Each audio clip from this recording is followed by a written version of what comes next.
One of the worst parts about growing up is having to pay your taxes. But what if you never did that? And what if one day you were finally caught and had to repay your debt to society?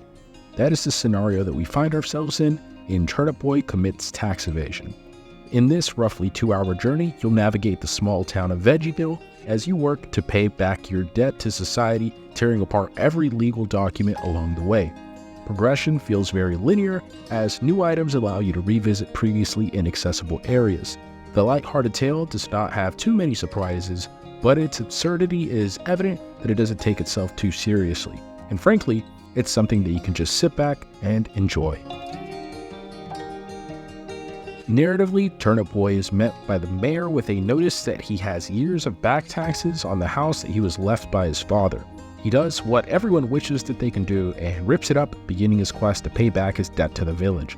With the game largely being several string fetch quests, mechanically the game begins very bare bones, allowing you to only dash and eventually pick up a sword, which will be used to use your primary means of combat, which, for the vast majority of enemies standing between you and your objectives, are optional.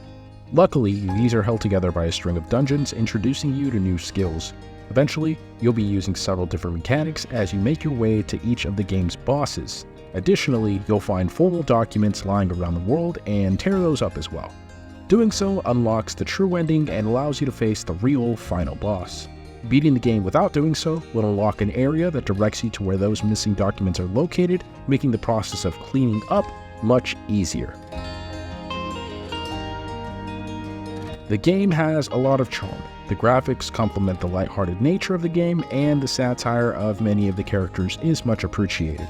A lot of the puzzles are fun to complete, even if none of them are too difficult.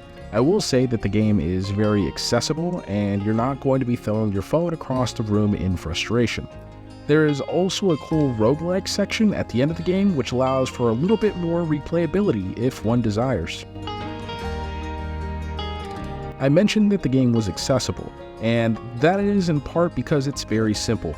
Combat doesn't change much once you unlock your sword, and maybe if you have the ability to kick bombs.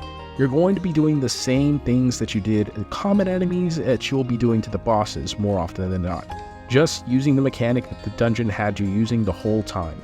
Additionally, I would have liked for the story to be much longer.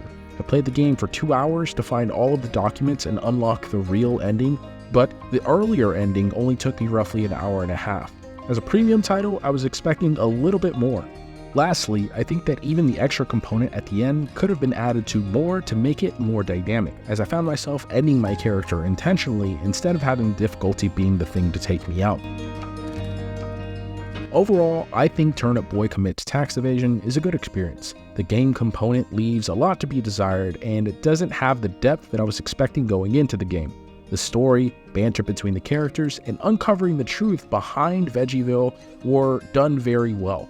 The game is currently available on the Google Play Pass and on iPhone for $7.99. At that price, you may want to wait for a sale to check it out for yourself. If you've already played it or have any suggestions of your own, tell me in the comments section below.